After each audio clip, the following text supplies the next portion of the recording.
So in life, there are moments when you stop and ask yourself, how did I get here? Like, why am I standing here? Well, this is definitely one of those moments for me. And I find myself going back to the beginning, back to my roots. I was born to incredible parents, amazing parents who served as doctors in the Indian Army. I was the firstborn. And as far back as I can remember, I made my parents very proud and happy 99% of the time. Okay, slight exaggerations of personal achievements are allowed from time to time, don't you think? My brother was born a few years later, and even then, nothing changed for me. We were both given equal opportunities, and I want to emphasize this. I want to really emphasize this for you because I don't think a lot of people might understand that being equal might seem very normal. But where I come from, India, and a lot of developing countries around the world, more often than not, this is an exception. It's actually a privilege. My first experience of the glaring disparity between boys and girls came at a very, very young age. I grew up in a middle-class family with extremely philanthropic parents who constantly reminded me and my brother how lucky we were and how giving back to those who were less fortunate was not a choice.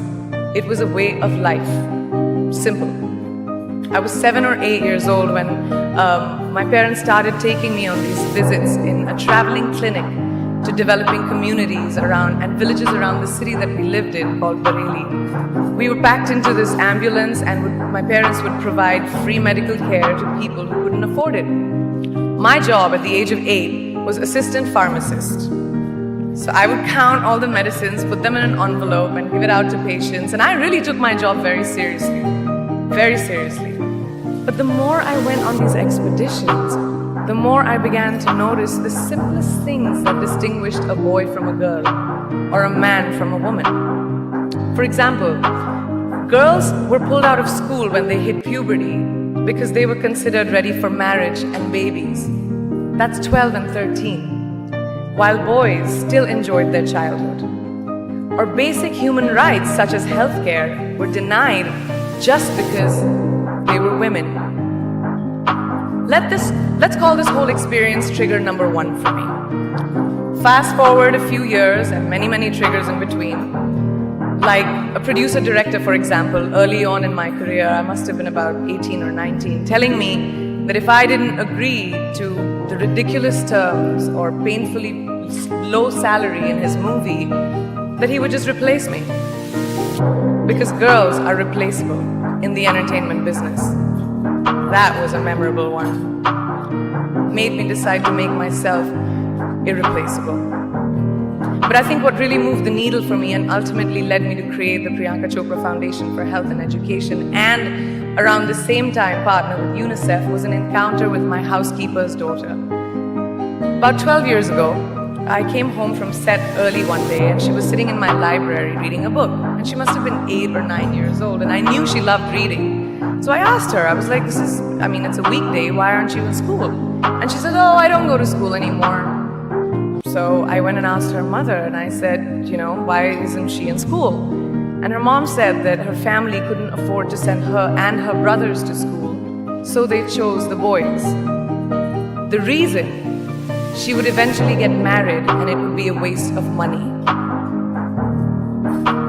I was completely blown. And it shook me to my core. Eventually, I decided to cover the cost of her education so that she could continue to learn, because education is a basic human right.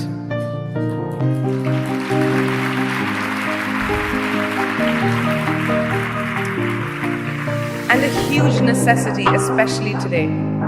From that point on, I was determined to make a difference in as many children's lives as I could, in whatever big or small way that I could contribute. There's a really, really beautiful quote that I read recently, and I think it's absolutely appropriate to explain what I'm trying to say today. The hand that rocks the cradle, the procreator, the mother of tomorrow, a woman shapes the destiny of civilization. Such is the tragic irony of fate that a beautiful creation such as a girl child is today one of the gravest concerns facing humanity. Girls have the power to change the world. It is a fact, and yet today, girls are more likely than boys never to set foot in a classroom, despite of all the efforts and progress made over the last 2 decades. I'm just going to give you a stat, more than 15 million girls of primary school age will never learn how to read or write compared to 10 million boys. Primary school, it's the beginning of our future. Over the last 11 years, I have witnessed firsthand the incredible work that UNICEF does for children around the world, especially victims and survivors of child marriage, displacement, war, sexual violence. But there is still so much work to do. And for me, that is the fuel to my fire. The reason I am so committed to this cause, and that is where my passion stems from, because I know that a girl's education not just empowers families, but communities and economies. A result of her education, we all do better. It's just as simple as that. As entertainers and influencers sitting in this room, I feel that it's our social responsibility to be a voice for the voiceless, which is why I applaud each and every woman in this room for being such a badass.